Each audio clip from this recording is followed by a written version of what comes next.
열왕기상 13장 1절 말씀.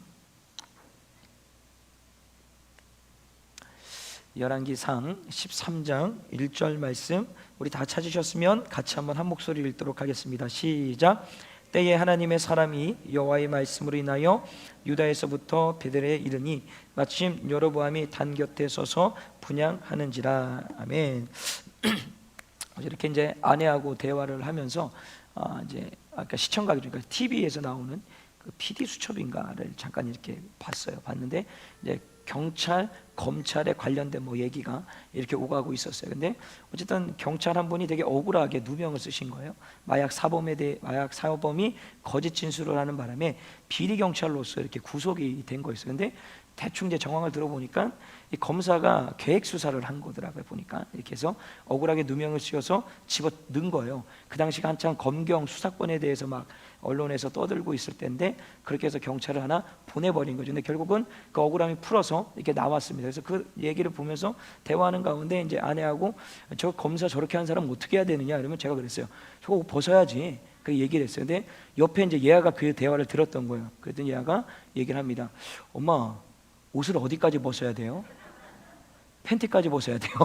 자, 전혀 우리는 다른 얘기 하겠는데 전혀 다르게 그 얘기에 대해서 반응하더라라는 겁니다. 제가 이제 그것을 이제 생각하면서 오늘도 이렇게 하루 종일 되게 웃겼어요. 저는 웃겨서 많이 웃으며 생각했는데, 혹시 여러분들이 이 자리에 앉아서 내가 옷을 벗어야 된다고 했더니 진짜 팬티까지 벗어야 된다라고 그렇게 설교를 오해하고 들을 수 있겠구나라는 생각을 한 거예요. 그러니까 하나님의 말씀은 그냥 있는 그대로를 받아들였으면 좋겠습니다.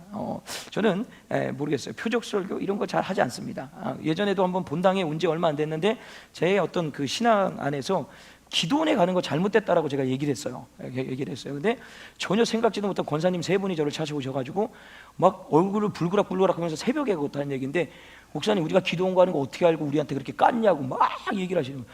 저는 그게 깐 게 아니라 제 어떤 신학에 대해서 얘기를 드린 건데, 저는 문맥 다 자르고 딱 그것만 받아들여서 기도원 갔다고 깠다고 막 뭐라고 하시는 거죠. 그런 것처럼 여러분들 오늘 말씀을 드릴 때 하나님의 말씀, 그러니까 조성훈 목사의 말씀으로 듣지 마시고 하나님의 말씀으로 들으십시오. 그래서 거기 안에서 나한테 적용할 것을 찾으시고 결단할 것을 찾으시고, 이거는 오늘뿐만이 아니라 매 시간마다, 그래서 이 모든 말씀을 하나님의 말씀으로써 여러분들이 들으시고, 무엇보다도 마음 가운데 항상 오실 때 기도하시는 거예요. 성령이 말씀으로 나를 조명해 달라라고.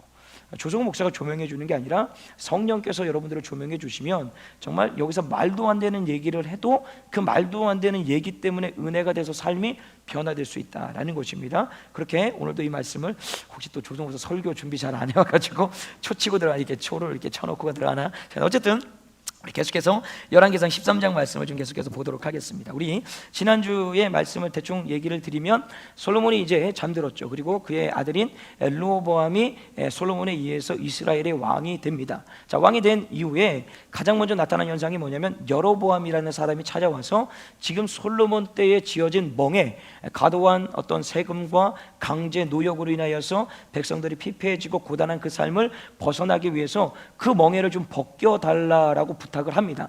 근데 그 부탁을 3일 만에 고민하다가 결국은 어떻게 해요? 거절을 하죠.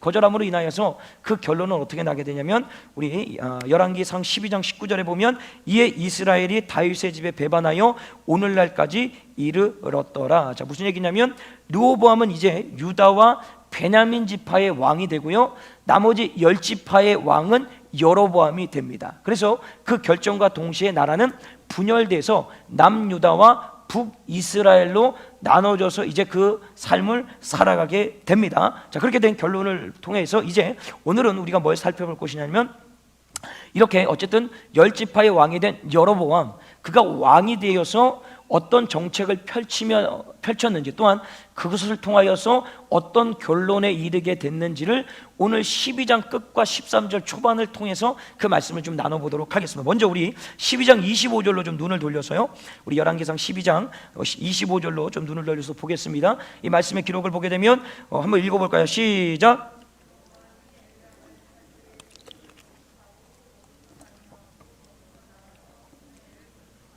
자, 여로보암이 북이스라엘 왕으로 가장 먼저 시작한 정책이 뭐냐면, 건축하고 건축하는 겁니다.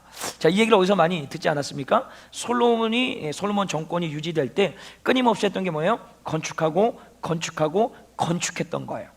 근데 여로보암도 이제 정권을 잡고 나서 뭘 하냐? 건축하는 거예요.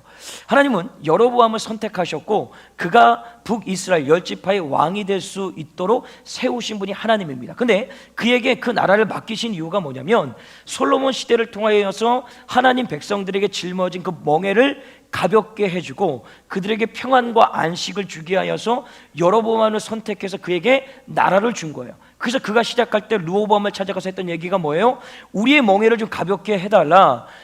백성들이 누렸던 과도한 세금과 고된 노역에서 벗어날 수 있도록 해달라는 요청을 했고 그 요청이 받아들여지지 않자 갈라섬으로 인하여서 한 나라의 왕이 됐단 말이죠. 그러니까 그의 사명은 사실 하나님이 부어주신 게 뭐예요?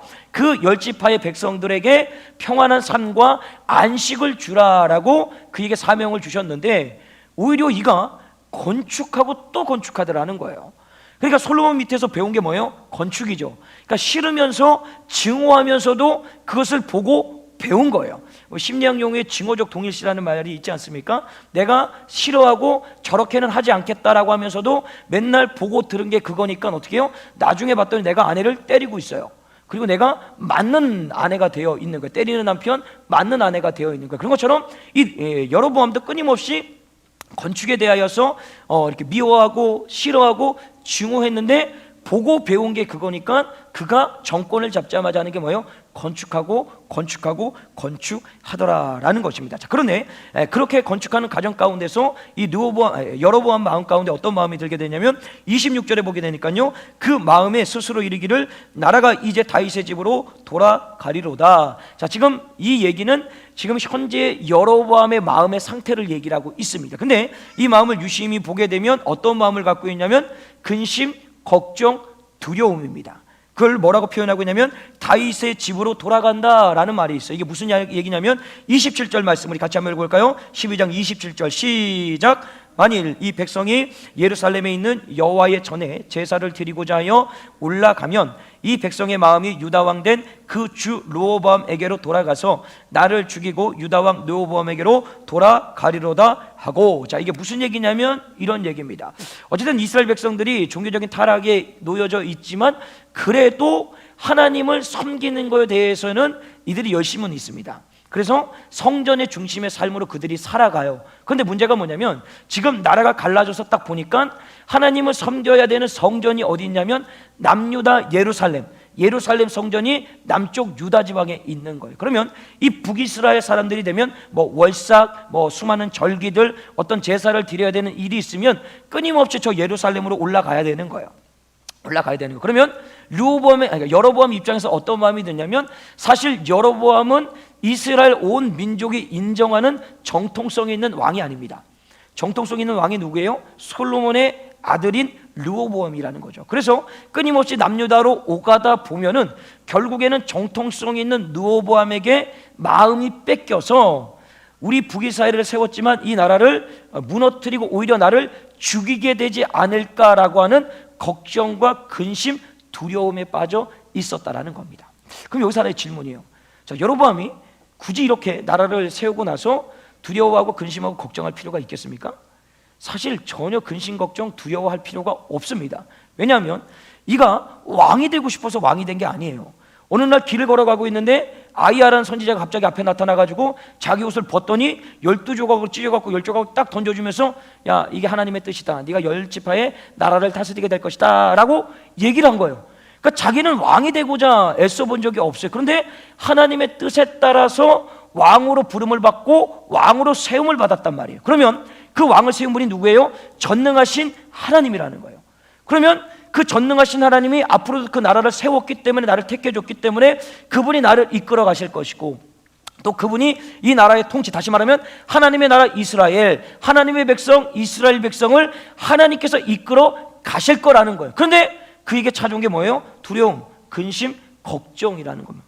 왜 그럴까요? 왜 그에게 두려움과 근심과 걱정이 찾아왔을까요? 분명히 전능하신 하나님에게 세움을 받은 선택을 받은 왕인데 이거죠. 정도를 걷지 않았기 때문이라는 거예요. 그게 무슨 얘기예요? 하나님의 말씀대로, 그러니까 왕위를 어떻게 이어받았지만은 결국에는 그가 하나님의 뜻대로 그 일을 펼쳐가지 않은 거예요. 오늘도 시작할 때 뭐라고 얘기합니까?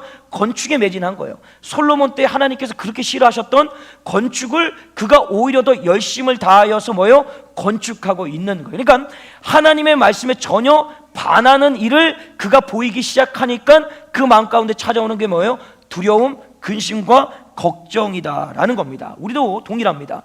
우리가 근심과 걱정, 어떤 두려움에 빠지는 것은 결국은 뭐냐면 하나님의 말씀대로 행하며 사는 인생에게는 원수가 나를 찾아온다 할지라도, 나에게 공격을 한다 할지라도 두렵거나 떨리거나 겁나지 않습니다, 사실은. 그런데 그 말씀에서 자꾸 벗어나 있다 보니까 어떤 일만 생기고 어떤 문제만 생기면 두렵고 근심되고 걱정이 되더라는 거예요.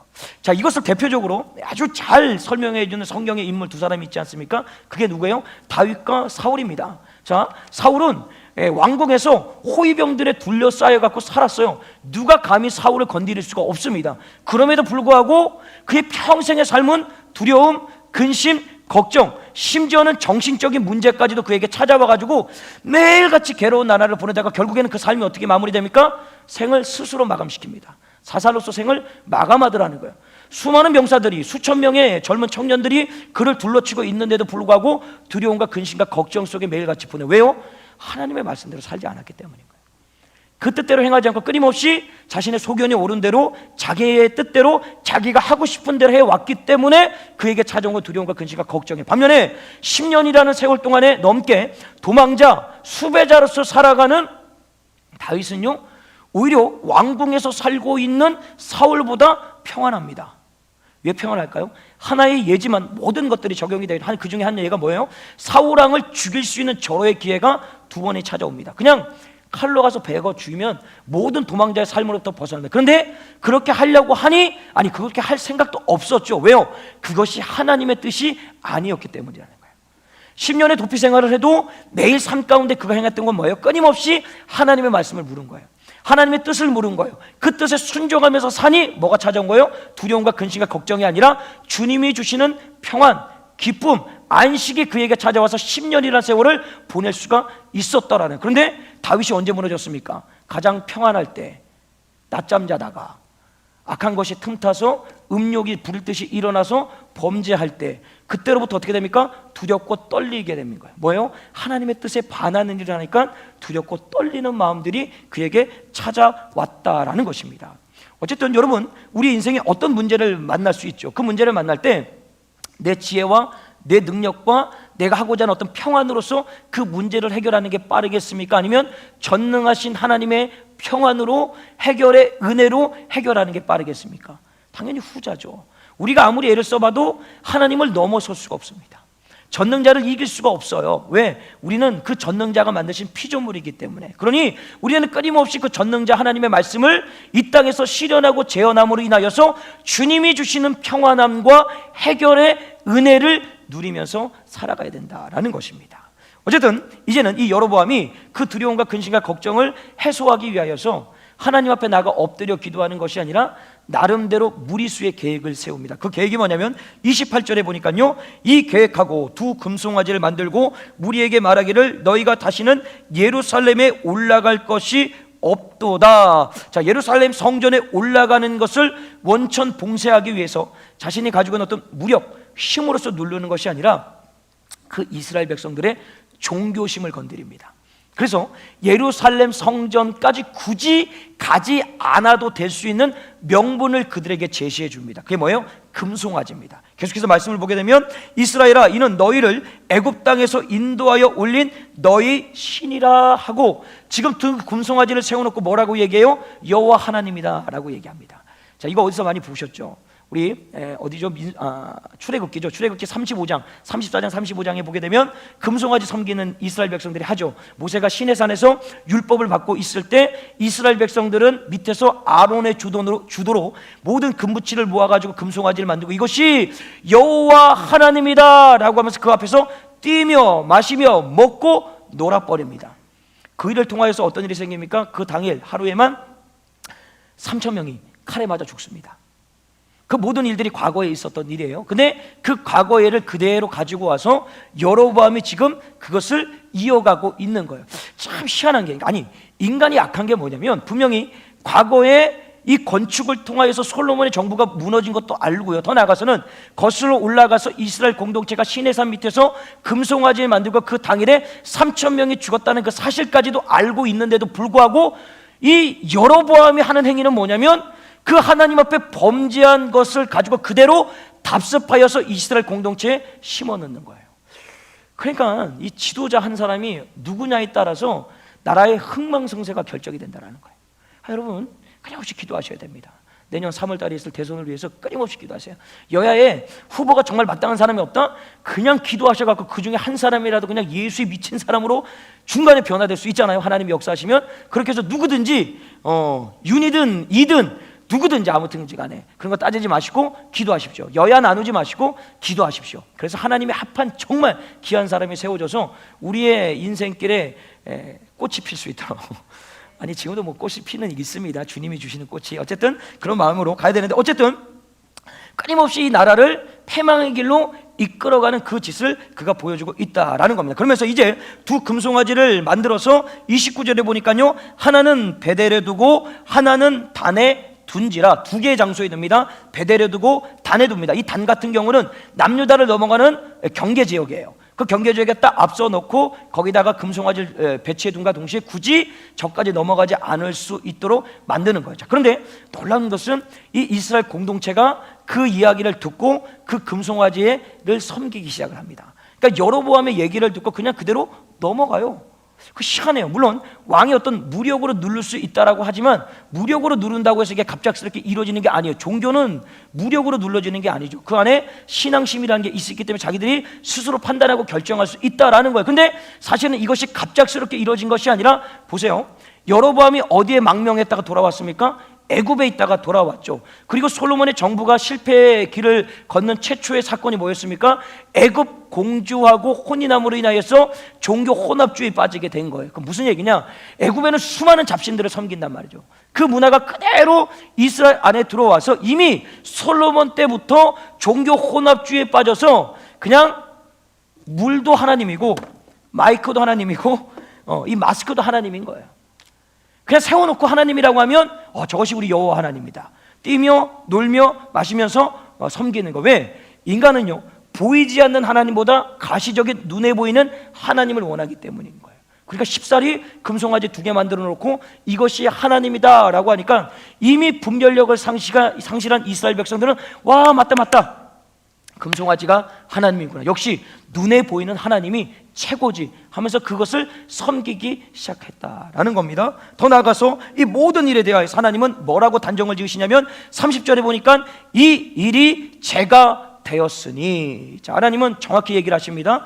이스라엘 백성들은 하나님을 섬기지 않은 게 아니에요. 섬겼습니다. 그러나 형상 금송아지를 만들어서 그분을 하나님이다. 또 그분이 아니죠. 금송아지는 그게 금송아지가 하나님이다라고 섬긴 거예요. 그랬더니 하나님 뭐라고 얘기합니까? 오, 역시 너희들 잘 섬겼다라고 얘기하는 것이 아니라 이것이 죄다라고 얘기를 합니다. 단정을 져버리는 것이죠.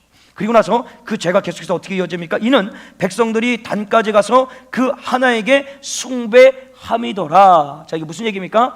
자, 이스라엘 공동체가 금송아지를 섬길 수밖에 없었던 것은 이미 종교적인 혼합주의에 빠져서 타락돼 있었기 때문에 그 하나의 이유가 있는 것이고, 또 하나 오늘 여기서 밝히고 있는 것이 뭐냐? 단까지 가서 그 하나에게 숭배함이더라 라는 이 말은 그 경계선을 넘어서 예루살렘까지 올라가지 않아도 아주 편하게 단까지만 가도 하나님을 섬길 수 있더라는 거예요.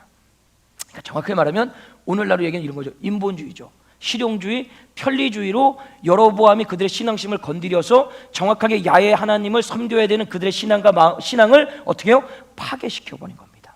근데 이게 여로보암 때만 있는 게 아니죠. 오늘날에도 동일하게 우리 가운데 실현되고 재현되고 있습니다. 그것이 무엇을 통해서요? 여러분 오해하시지 마시고 들으십시오. 코로나입니다. 코로나. 이 코로나는 사실 어쨌든 간에 전염병입니다. 두렵고 떨리죠. 어떻게 할 수가 없는 부분에 아직도 해결되지 못하고 벌써 이제 내년 되면 3년 차를 겪게 되죠. 아니 벌써 만 2년이 되고 3년째를 들어가게 되는데 이거 해결되지 않는단 말이죠. 근데 문제가 뭐냐면 그것이 기독교의 문화를 바꿔버렸습니다. 놀랍지 않습니까? 유튜브, 물론 예전에 온라인 헌금 유튜브는 있었지만 이렇게 열광적으로 유튜브 예배를 드리고 온라인 헌금으로 쏴대는 일은 그렇게 극히 많지 않았습니다. 근데 이제는 모든 사람들이 아니라 대부분의 믿음의 사람들이 유튜브와 온라인에 이제 매달리기 시작을 합니다. 그래서 무슨 일만 있기 시작하면 야야야 유튜브 틀어라, 유튜브 보고 오늘은 좀 집에서 이렇게 보고 말자, 그러니까 이런 식으로 가기 시작을 했어요. 물론 우리 공동체가 그렇다는 게 아니라 지금 주변에 많은 교회들이 그런 거죠. 문제가 뭐냐면 두세 사람이 모인, 다시 말하면 예수 그리스도를 구주로 영접한 두세 사람이 모인 곳에서 예배를 드리면 그것도 교회입니다. 맞아요. 그렇게 지금 주장해서 유튜브 예배를 주장하시는 분들이 있어요. 맞죠? 근데 중요한 것은 그 유튜브 예배를 통해서 제가 한번 물어보고 싶은 게 이거예요. 정말 그곳에서 어쨌든 뭐 형식이든지 간에, 형식이라도 교회처럼 나와가지고 아침에 단장을 하고 꾸미고 나와서 나름대로 마음과 뜻과 정성을 다해서 예배를 드리고 있느냐라는 거예요. 영상으로 예배를 드릴 때 그런 교회가 있어요. 저기 서울의 연세중앙 가면 이 전면에 화면에 다 해갖고 막 뒤에 현수막 따라놓고 딱 앉아가지고 거기 막 보여. 야, 이건 뭐 거의 교회예요. 교회보다 더 심할 정도로 열심히 드려요. 그런데 거기 빼놓고는 웬만한 데는 그렇지 않지 않겠는가, 제 그냥 기준에서. 근데 이제는 사실은 나와도 되는 경우가 생겼어요. 그죠? 이제 많이 이렇게 완화가 돼서 올 수가 있는데 이제는 그것이 습관이 돼 버려졌어요. 왜요? 편하잖아요. 그리고 되게 실용적이에요. 굳이 아침에 찍어 바르고 단창해서 교회 올 이유가 없어요. 그냥 집에서 편하게 자다가 시간 맞춰서 한 10시 50분쯤에 일어나가지고 앉아서 틀어놓고 그냥 보면 돼요. 드리는 게 아니라 보는 것으로 바뀌어버렸어요. 그리고 또 갑작스럽게 신종 용어 하나씩 싹싹 바뀌기, 이게 그래서 오미크론인가요? 맞나요? 오미크론 맞아요?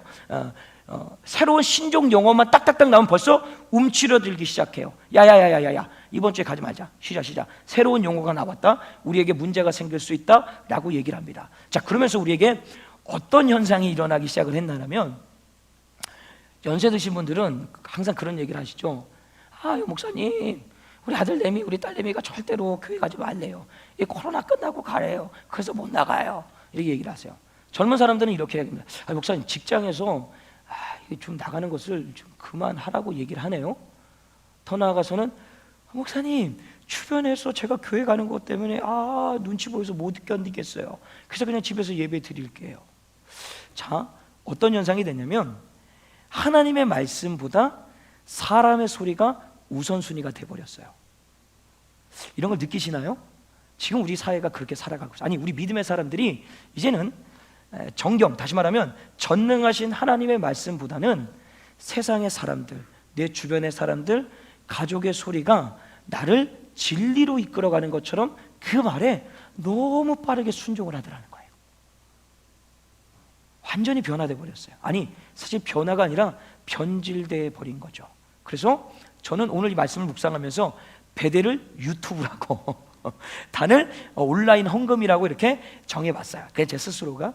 결국 그걸 뭐라고 하나님 얘기하시냐면 죄다라고 얘기를 합니다. 근데 또 오해하지 마십시오. 제가 유튜브로 예배드리는 게 죄고 온라인으로 헌금 드리는 걸 죄라고 얘기한 게 아닙니다. 그 활용할 수 있는 유튜브를, 온라인 헌금의 어떤 통로를 죄의 자리로 바꿔버린 인간들이 죄인이라는 거예요. 그 얘기를 잘 들으셔야 됩니다. 또 오해하지 말고, 목사님, 지난 수요일 날 우리 목사님이 유튜브는 죄고요, 그리고 온라인 헌금은 죄라고 단정했습니다. 이렇게 오해하시면 안 됩니다. 자, 분명히 제가 말씀드렸어요. 제가 이 영상은 꼭 갖고 있을 겁니다. 나중에 이상한 소리 못하게. 자, 어쨌든 간에 그런 가운데서 끊임없이 여로보암이 인간의 어떤 종교심 안에 실용주의, 그리고 인본주의, 편리주의를 집어넣음으로 인하여서 야훼 하나님을 온전하게 섬길 수 있는 곳에서 점점 멀어지게 만든다라는 거죠. 우리 역시도 동일합니다. 코로나뿐만이 아니라 사단의 공격의 방법이 그런 거예요. 절대로 사단은 우리를 뭔가 한꺼번에 확 뒤집어 놓지 않습니다. 차츰차츰 이것을 세상과 연결시켜서 동화시켜서 우리의 삶을 어떻게 해요? 변화가 아니라 변질시켜 버린다라는 것입니다. 여로보암은 계속해서 말씀 보겠습니다. 여기서 멈추지 않고 계속해서 하나님의 뜻에 반하는 일을 저지르기 시작합니다. 31절에 보니까요, 저가 또 산당들을 짓고 레위 자손 아닌 보통 백성으로 제사장을 삼고, 자 무슨 얘기예요? 솔로몬 때 수많은 산당을 지었어요. 그래서 그 안에 온갖 잡신들을 집어넣어서 섬기게 했단 말이죠. 그러면 이 여로보암 때는 그 산당을 없애야 되는 게 정상인데 오히려 더 증축을 합니다. 더 많은 산당들을 만들어내요. 근데 더 심각한 것은 뭐냐면 제사장을 레위 지파에서 뽑는 것이 아니라 자신이 임명합니다. 야, 너 제사장해. 내 입맛에 맞는 사람들을 제사장으로 세워서 어떻게 합니까? 이 나라를 이끌어가게 합니다. 더 나아가서 우리 32절 말씀 같이 한번 읽을까? 32절 시작.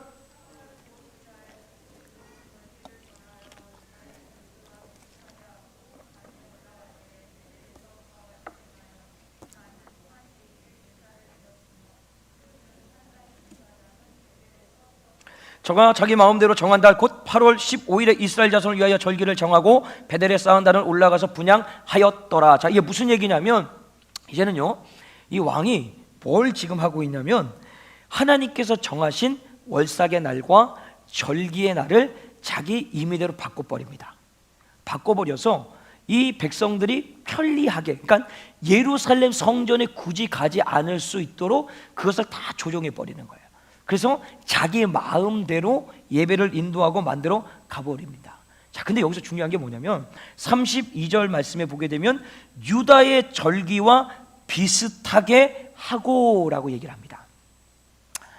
우리 믿음의 사람들은요, 흑과 백이 나눠져 있으면요, 그걸 정확하게 구분을 합니다. 그런데 문제가 뭐냐면 비슷할 때 흔들리고 넘어가는 거예요.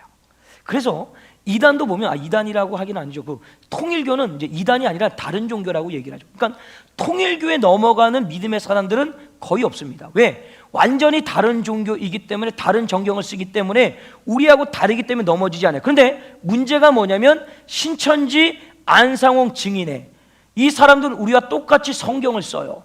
근데 그 성경의 진리를 비틀어 가지고 비진리를 진리처럼 만들어서 당신네들이 섬기는 교주가 구원자, 메시아라고 정해서 설파를 하는 거죠. 근데 문제가 뭐예요? 비슷하니까 구별이 안 되니까 수많은 사람들이 거기에 넘어지더라라는 거예요. 오늘날 아까도 얘기했지만 사단의 공격의 방법은 그겁니다. 신압으로죠. 조금씩 모르는 사이에 흑과 백, 다시 말하면 세상 사람과 믿음의 사람 딱 구별져서 놓고 공격하는 게 아니라 딱 같은 선상에 놓고 요 정도쯤은 괜찮겠지라고 하는 그거로부터 시작해서 하나씩 갉아먹어요. 다시 말하면 덫을 놓고 한꺼번에 그 덫이 탁 닫히게 것이 아니라 천천히 1%, 5%, 10%, 20% 해서 마지막 100%가 찰 때까지 딱 걸리면 이게 잡혔는지 물렸는지도 모를 정도로 무감각하게 만들어버리는 거예요. 그것은 뭐예요? 비슷하게. 그래서 세상과 동화시켜서 하나님의 진리의 말씀이 비진리에 비틀어졌는데도 불구하고 그 비진리가 맞는지 알고 오늘도 거기에 동화돼서 살아가는 믿음의 사람들이 많다라는 거예요.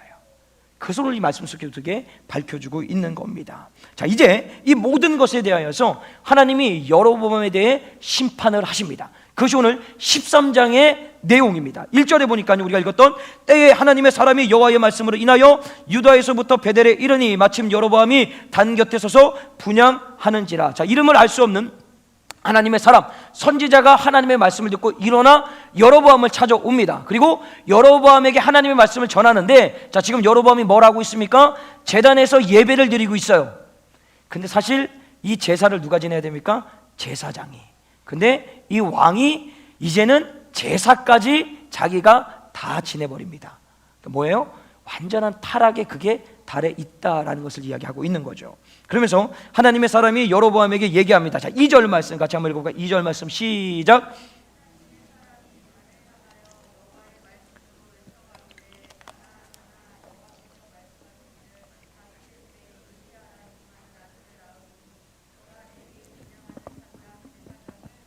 제사할 것이요 또 사람의 뼈를 내 위에 사르리라 하셨느니라 하고, 자, 이게 무슨 얘기냐면 정확하게 여로보암의 모든 정권이 무너진다라는 것을 예고함과 동시에 이후에 300년 후, 요시야는 남유다 왕이죠. 300년 후에 나오는 왕이에요. 근데 이 왕이 일어나가지고 뭘 하냐면 종교개혁을 합니다. 그 종교개혁을 할 때 어떤 일을 벌이냐면 모든 산당들을 불태워 없애고, 그리고 그 산당에서 제사하는 제사장들 다 잡아다가 죽입니다. 그리고 여지까지 역사적으로 그 우상을 섬겼던 자손, 위에 할머니 할아버지부터 쫙 해가지고 그 모든 무덤을 파가지고 그 안에 있는 백골, 그러니까 해골을 다 파가지고 불태워서 다 버려버립니다. 자, 그러니까 여로보암의 미래를 예언하는 거예요. 자, 너의 정부가 분명히 무너질 것인데, 무너진 이후에도 그것이 무너진 것으로 끝나는 것이 아니라 네가 지금 섬겼던 그 금송아지, 여러 이방신들을 섬김으로 인하여서 그 섬겼던 너와 너의 자손들, 너의 백성들 중에는 결국 300년 후에 그 무덤까지 파헤쳐져서 그 뼈까지 불살라진 하나님의 심판을 받게 된다라는 거예요. 예언의 말씀이죠. 근데 분명한 것은 정확히 열왕기하 23장에 가면 이 말씀이 그대로 기록되어 있어요. 300년에 예언했던 그 말씀이 그대로 실현되고 재현됩니다. 인간에게 300년이지만 하나님께서는 그게 3일이 될 수도 있는 거죠. 그리고 3시간이 될 수도 있는 거예요. 하나님의 시간에 맞춘다. 어쨌든 그 모든 하나님의 말씀은 변함없이 성취되더라라는 겁니다. 그런 가운데서 이 여로보암이 그 이야기를 듣고 어떻게 얘기를 합니까? 3절에 보니까요, 그날에 저가 예조, 그러니까 징조를 들어 가로되 이는 여호와의 말씀하신 예조라, 징조라, 단이 갈라지며 그 위에 있는 재가 쏟아지니라 하며, 다시 이 하나님의 사람이 단정을 합니다. 이 모든 것이 이루어진다라는 것을 증명할 때 어떤 일이 있냐면, 당신이 지금 예배를 드리고 있는 그 단상이 갈라져서 거기 위에 있는 재들, 번제드렸던 재가들과 있지 않겠습니까? 그 재들이 다 쏟아져 내릴 것이다 라는 징조의 표를 얘기를 합니다. 이때 여로보암이 어떻게 합니까? 4절에 여로보암 왕이 하나님의 사람 베델에 있는 단을 향하여 외쳐 말함을 들을 때에 단에서 손을 펴서 저를 잡으라. 그러니까 왕이 얘기한 거예요. 하나님의 사람이어서 저주의 말을 던지니까요, 야, 저 선지자 잡아라 라고 얘기를 해요. 손을 뻗었어요. 근데 그 순간에 어떤 일이 생깁니까? 저를 향하여 편 손이 말라 다시 거두지 못하며 손이 말라버려요. 그러니까 마비가 됐다라는 거예요. 움직이지 못하고 딱 여기에서 멈춰버린 거예요. 하나님의 징계, 그러니까 다시 말하면 저주가 그에게 임하게 됩니다. 그로 인하여서 5절 말씀에 보니까요, 하나님의 사람의 여호와의 말씀이 보인 징조대로 단이 갈라지며 재가 단에서 쏟아진지라. 확증하시죠? 3절에 이야기했던 말씀이 바로 5절에 실현되고 재현되는 것을 보게 됩니다. 이제 이것을 보는 순간 여로보암의 마음 가운데 아하, 내가 이러면 안 되겠다라는 마음이 들었는지, 자 6절, 우리 6절 말씀 같이 한번 읽어볼까요? 시작. 왕이 하나님의 사람에게 말하여 가로되 청컨대 너는 나를 위하여 내 하나님 여호와께 은혜를 구하여 내 손으로 다시 성하게 기도하라. 하나님의 사람이 여호와께 은혜를 구하니 왕의 손이 다시 성하여 전과 같이 되니라. 선지자한테 기도를 부탁합니다. 뭔가 변화된 것 같아요. 근데 사실 변화된 게 아닙니다. 왜냐하면 지금 하나님을 어떻게 칭하고 있습니까? 나의 하나님이 아니라 너의 하나님인 거예요. 여로보암의 하나님이 돼야 되는데 선지자의 하나님이 되어 있는 거예요. 그래서 그 선지자 보고 네가 섬기는 하나님 앞에 기도해서 나를 좀 낫게 하라라고 얘기를 합니다. 그런데 하나님이 그 손을 고쳐주십니다. 어라? 이상하네요. 지금까지 끊임없이 하나님의 말씀에 반하는 일들만 해서 최악으로 있는 여로보암인데 그 손을 고쳐주신다라는 거예요. 그럼 이게 뭘까? 이거죠. 하나님이 그 여로보암에게 다시 한번 기회를 주시는 거예요. 하나님 앞에 온전히 회개하고 돌아올 수 있는 기회, 그 치료라는 형식을 통해서 이가 하나님 앞에 회개하고 돌아오기를 기대하신 거예요. 왜? 하나님이 택한 사람이잖아요. 하나님이 세우신 사람이잖아요. 하나님은 한 번도 우리를 선택한 백성들을 포기하거나 놓아두지 않습니다. 끝까지 그들이 돌아올 때까지 붙들고 계시는 분이 여호와 하나님인데, 문제가 뭐냐면 인간이 하나님을 포기한다라는 거예요.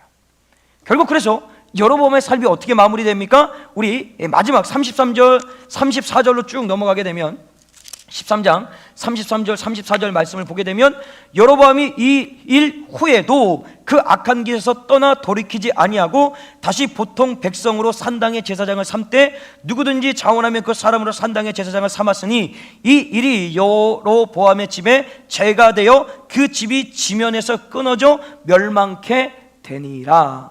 분명히 하나님께서 기회를 주셨는데도 불구하고 그는 그 기회를 잡지 않습니다.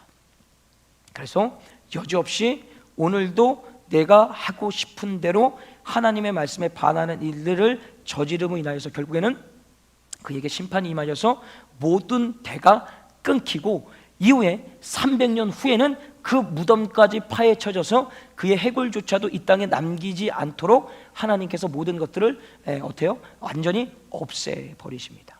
그 심판이 다시 말하면 이거죠. 이 여로보암이 시작할 때는 하나님이 선택했습니다. 하나님이 세우신 왕이었고요, 그에게 아이야 선지자를 통해서 말씀을 주셨어요. 복된 말씀이죠. 열지파의 왕이 되는 겁니다. 그래서 왕이 돼서 하나님의 나라 이스라엘을, 하나님의 백성 이스라엘 백성을 하나님의 뜻대로 하나님의 말씀대로 이끌어가고 그들을 섬기면 그는 영원히 그 왕의 자리가 보장이 될 수 있었는데 결국은 뭐예요? 하나님의 뜻에서 돌아서서 결국에는 뭐예요? 끊임없이 하나님의 말씀에 반하는 일을 저질렀다라는 거예요. 그럼에도 하나님은 그 인생을 포기하지 않으셨어요. 끝까지 그를 붙들고 기회를 주셨는데도 불구하고 그 기회를 잡지 않고 마지막까지 하나님의 말씀에 벗어나서 삶으로 인하여 그 하나님의 축복의 말씀이 여로보암의 인생에게는 저주의 말씀으로 바뀌어 버렸다라는 것입니다.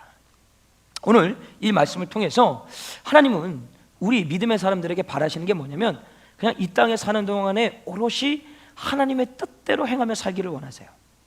하나님은요, 우리에게 차선이 되기를 원하지 않으십니다. 언제나 하나님이 우선이 되어야 되기를 원하세요. 왜? 하나님은 질투하는 하나님이시기 때문에 끊임없이 우리가 하나님만을 섬기고 하나님께 집중하고 하나님 앞에 엎드리고 하나님의 뜻대로 살기를 원하신다라는 거예요. 그리고 그렇게 살아가는 인생들에게 끊임없이 하나님이 약속의 말씀을 던져주시죠.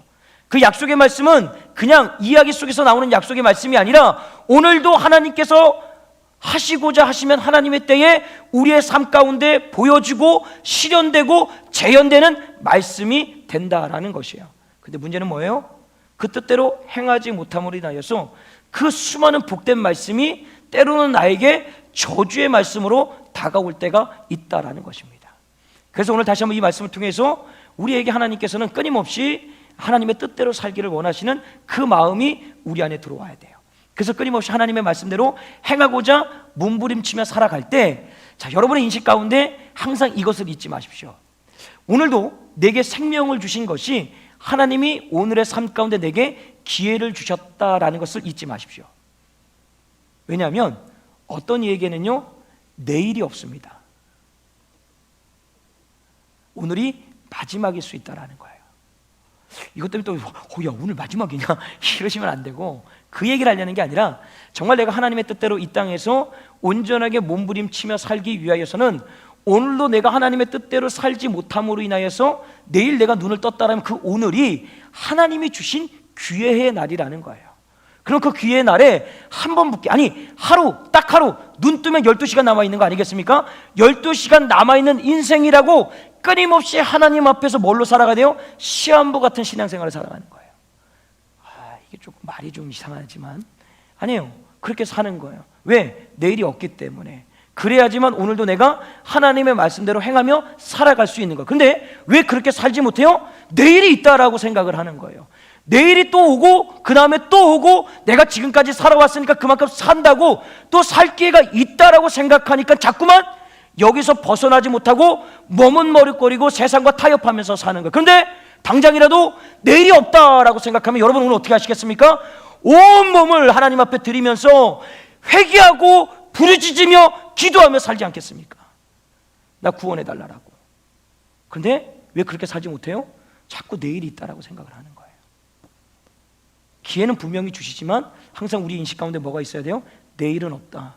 오늘이 내게 주어진 마지막 기회라는 그 인식이 끊임없이 내게 있을 때 오늘도 하나님의 뜻대로, 하나님의 말씀대로 행하며 우리가 살아갈 수 있다라는 것입니다. 이제 특별히 연말연시 참 분주하고 바쁩니다. 정신이 없을 거예요. 뭐 일하시고 직장에서 뭐 사업하시는 분들은 막 여러 가지 연말에 막 해야 될 일이 너무 많죠. 막 교회도 분주하게 돌아갑니다. 여러분들은 잘 못 느끼시겠지만 하루에 보고서만 열 몇 장을 써요. 이런 거 아십니까? 모르죠? 자, 아유 정말 내가 그냥 너무 좋아요. 그냥 모두 타자가 너무 빨리 느려져요. 막 어제 하나 보고서 올렸더니 오늘 또 왔어요. 또 써야 돼요. 너무 기뻐요. 너무 감사해요. 얼마나 감사한지 모르겠어요. 저 얼굴에 감사의 빛이 팍팍 느껴지지 않습니까? 자, 무슨 얘기냐? 그 연말연시에 분주하고 바쁜 가운데서도 하나님이 우리에게 원하시는 것이 뭐냐면 그 바쁨이 분주함이 영적인 삶을 살아가는데 핑계가 되지 말라는 거예요.